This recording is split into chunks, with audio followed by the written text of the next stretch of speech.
Saya, Safadila Apsari, absen 31, akan membawakan monolog bahasa Indonesia dengan topik fiksi imajinatif Merida dalam film Brave. Raja Fergus dan Ratu Elinor memerintah kerajaan Dunbroch di Skotlandia. Mereka memiliki putra kembar 3 dan 1 putri, Putri Merida yang cantik. Keempat anak itu nakal. Ratu Elinor mencoba mengajari Merida bagaimana berperilaku seperti putri yang sempurna. Tapi Merida suka menyelinap pergi dari istana untuk berlatih dengan busur dan anak panahnya. Dia adalah seorang pemanah yang terampil. Suatu malam, Ratu mengumumkan bahwa 3 klan akan datang berkunjung. Masing-masing akan menghadirkan seorang pelamar untuk memperebutkan tangan Merida dalam pernikahan. Merida merasa ngeri. "Aku tidak akan melakukannya," dia berteriak. Yang membuat Merida kecewa, para pelamar datang sesuai rencana. Merida duduk menunggu di singgasananya untuk memulai kontes memanah. Dia tahu dia bisa menangani busur dan anak panah jauh lebih baik daripada yang bisa dilakukan oleh para pelamar. Setelah pelamar telah mengambil gambar mereka, Merida berbaris ke lapangan.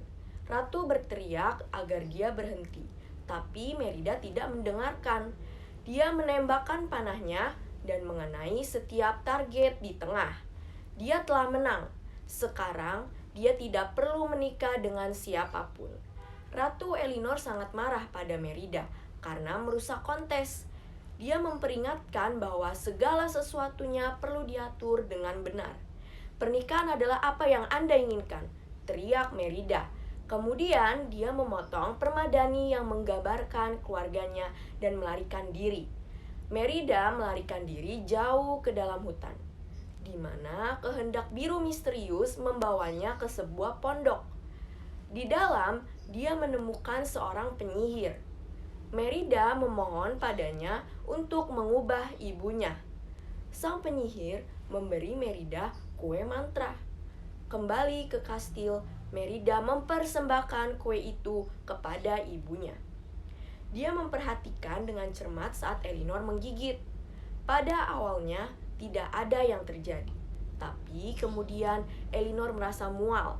Merida membantu Elinor ke tempat tidur. Hal berikutnya yang Merida tahu, sosok berbulu besar muncul dari spray. Kue penyihir telah mengubah Elinor menjadi beruang. Khawatir ibunya dalam bahaya, Merida menyelinap keluar dari kastil. Merida dan Elinor yang menjadi beruang pertama kali pergi ke pondok penyihir dan hanya menemukan pesan, "Nasib diubah, lihat ke dalam, perbaiki ikatan yang terkoyak oleh kesombongan." Merida perlu waktu untuk memahami artinya, tapi untuk saat ini dia perlu mengajari ibunya memancing.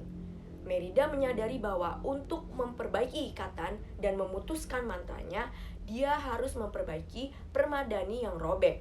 Setelah menyelinap ke dalam kastil, Merida dan ibunya ditemukan oleh Raja Fergus. Raja menghunus pedangnya. "Ini tidak seperti yang kamu pikirkan," teriak Merida. Raja tidak mau mendengarkan. Dia menebas beruang yang menyerang balik, menjatuhkannya ke tanah. Suara itu menarik para bangsawan yang berkunjung dan putra mereka. Ketakutan, Elinor yang sudah menjadi beruang berlari dari kastil. Merida mengambil jarum dan benang serta permadani lalu melompat ke atas kudanya. Dia membawa adik laki-lakinya juga. Mereka telah memakan kue mantra dan berubah menjadi anak beruang. Merida menjahit saat mereka semua berlomba untuk menyelamatkan ibunya. Ketika Merida tiba, dia membungkus permadani yang sudah diperbaiki di atas ibunya. "Aku ingin kau kembali, Bu. Aku mencintaimu," tangis Merida. Raja Fergus kaget saat menyadari beruang itu adalah istri tercintanya. Merida merasa tangan ibunya menyisir rambutnya. Mantra itu telah musnah. Elinor sudah menjadi manusia kembali. 3 adiknya yang kembar juga sudah berubah menjadi manusia. Ratu tersenyum pada Merida. Sejak saat itu, Merida bisa menjadi seorang putri dan menjadi dirinya sendiri.